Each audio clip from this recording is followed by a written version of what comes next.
Vlog on, everybody. This is webisode 21C, and I am Lee, and this is Daily Life. So we're gonna get right into the kitchen for the third and final installment of Something's in the Kitchen with Nigel, where he, and yes, I refer to him as a he, it's part of my process. I told you as a voice actor, maybe I should see somebody about that, I don't know, that I kind of go about my dailies in different voices, and it's, I don't know, in full immersion, in character. I just practice all the time. I'm constantly talking to myself. I don't know if that's normal or not, but it's normal for me, and I've turned a weird quirk into a living.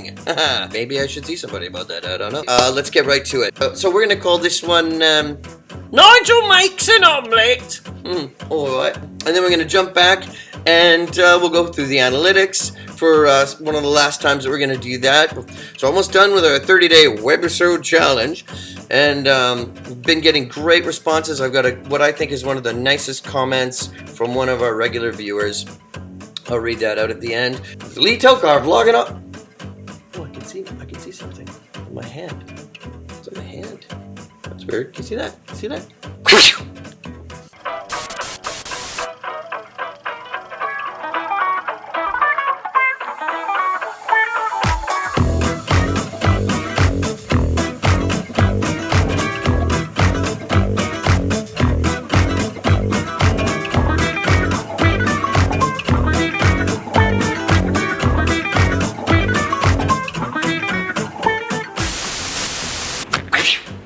Vlog on again, everybody. Welcome to part 2 of Something's in the Kitchen with Nigel, because I'm talking in an English accent while I'm in the kitchen, because I do that when I'm in here. I don't know why. I've got some pre-prepping done because we don't want to make too big a deal out of this.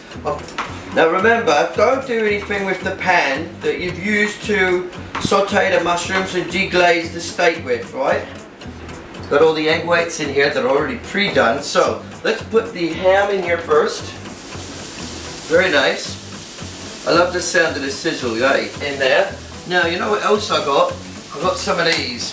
Some oyster mushrooms. I love oyster mushrooms. They're really buttery. Put those in there next, and we've still got the mushrooms left over from the other. I ate most of these and the other steak, and oh, it was so nice. I love it so much. I just use a nice sharp cheese. You know what's really nice? If you haven't tried it, you should try it. It's called smoked apple with cheddar. It's amazeballs. I always say it's like eating a log cabin in your mouth. I don't know what a log cabin tastes like, but it's gotta taste like that. You gotta keep an eye on this because I don't want to see all of that.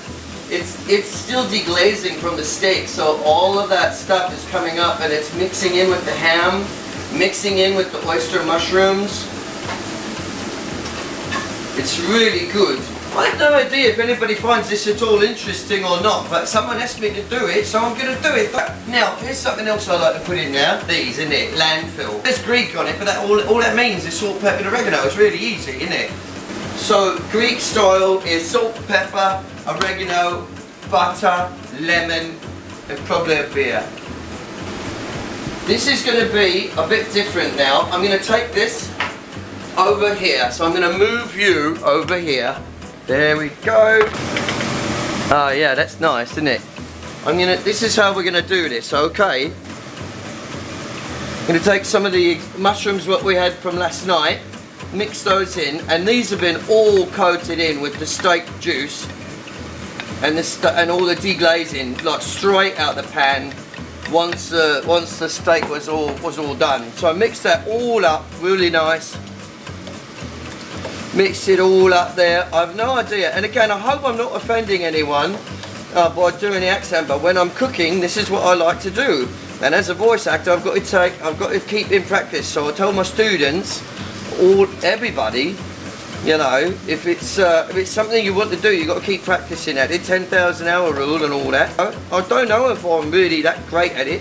I've spent some time in the UK, but you know, it's mainly just an appreciation for many dialects. This is not a standard traditional omelette, is it? No. Well, I mean, so far it looks like it, but it's a bit different. We're going to turn it up a bit. There we are. And then we're going to do this, aren't we? I've got a couple of bowls of these pre-done egg whites. So you got to keep it quite high at this point. Now this is what you do when it starts to get nice on the bottom. That's why you need a nice coating of oil all the way around. Just push it over around the sides and let all the excess juice find its way, see, around the edge like that. This is going to be a big omelette. I can tell I put a lot of egg white in here, but see, now it's all starting to find a home, and yeah, that's looking really good, eh? So let it all come running down like so. There we go, and like that. Okay, now you want to turn it down at this point, not off but low. We're back to my favourite three. That's the pepper, okay, because now it's not the stuff that's deglazed anymore. Now you're just seasoning up the egg whites. This is the seasoning salt, really nice, make good on that. And this is my steak rub. That's my steak rub that I created out of my own brain ball, didn't I? Now, a bit of the Greek. Polyoreia. Poly means many, and oreia is delicious. So let's get the cheese up in there. Now, you can never really have enough cheese, can you? No. Now, you don't have to put cheese all the way around. And I have a bit of a methodology for how to flip one of these without causing a lot of mess. One thing I can't stand is when you do a nice omelette like this and then you try to flip it over and it breaks on you. You're like, damn it, right? And it's really not fun. So we'll just get the cheese on one side, because the other side is going to be, you know, we just want it lighter so it's easier to flip, right? Yeah, it's not quite enough cheese. I know what you're thinking. That's not enough cheese. That's not enough cheese, Lee. Oh, alright. Seeing as though, and this is going to be for tomorrow. I've got a great big audition. I wish I could tell you all the things that I'm doing, but I can't, can I? And then we'll save the rest for the top. Now, here's the other bit that I love, and now this is really important.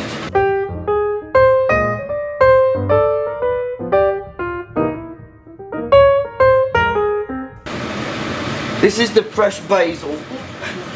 So this is the fresh basil.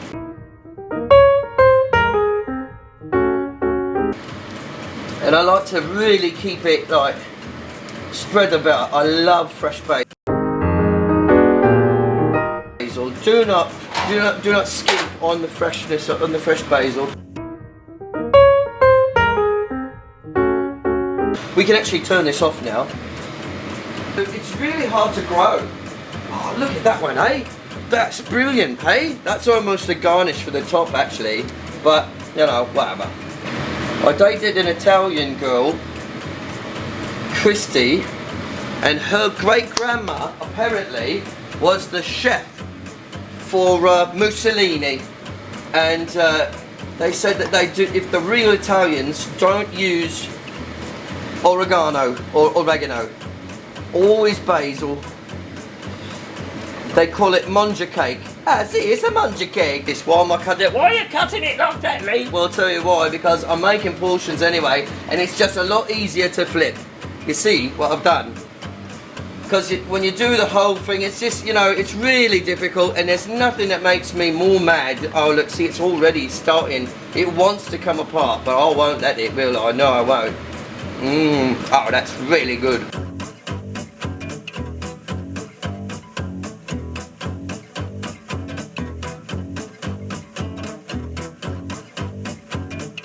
And there we go. So now you've got, out of one cooking experience, hang on, look at that. You got your steak, your mushrooms, your deglaze of mushrooms, deglaze of pan with the mushrooms. You've got the fresh ham and the mushrooms.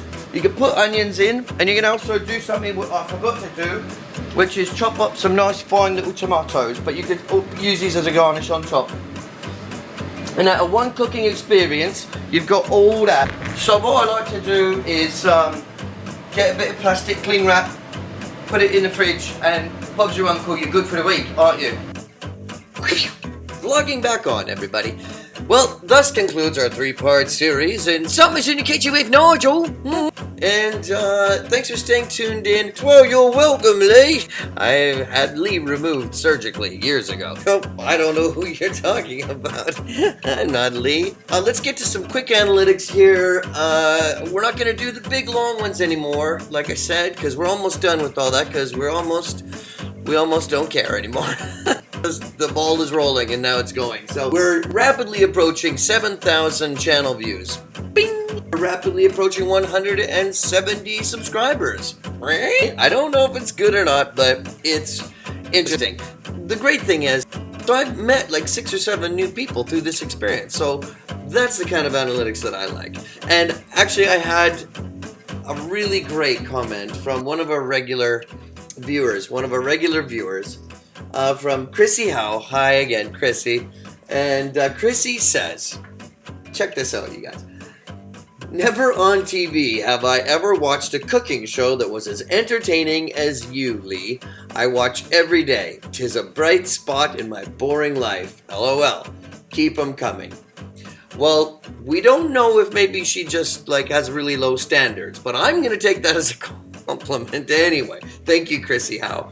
And it's things like that that I just love, that keeps me inspired and keeps me going. And so I really do appreciate that. And I appreciate all of you for giving me all of your time, or some of your time, even a couple minutes of your time. And I am trying to make this entertaining. It is kind of a new art form. And I want you to send me your comments, and I want feedback, because it is a form of art that I've never explored before. I am an artist.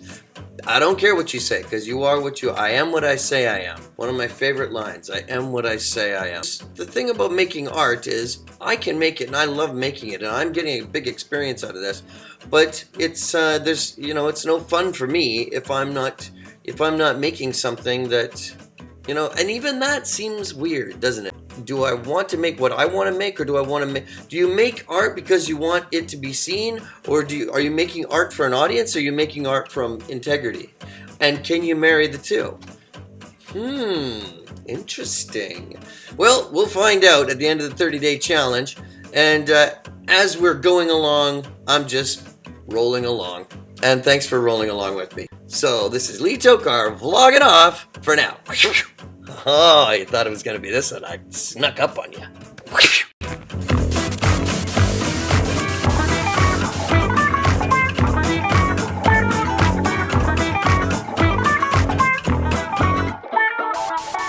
Maybe I should see somebody about that. I don't know.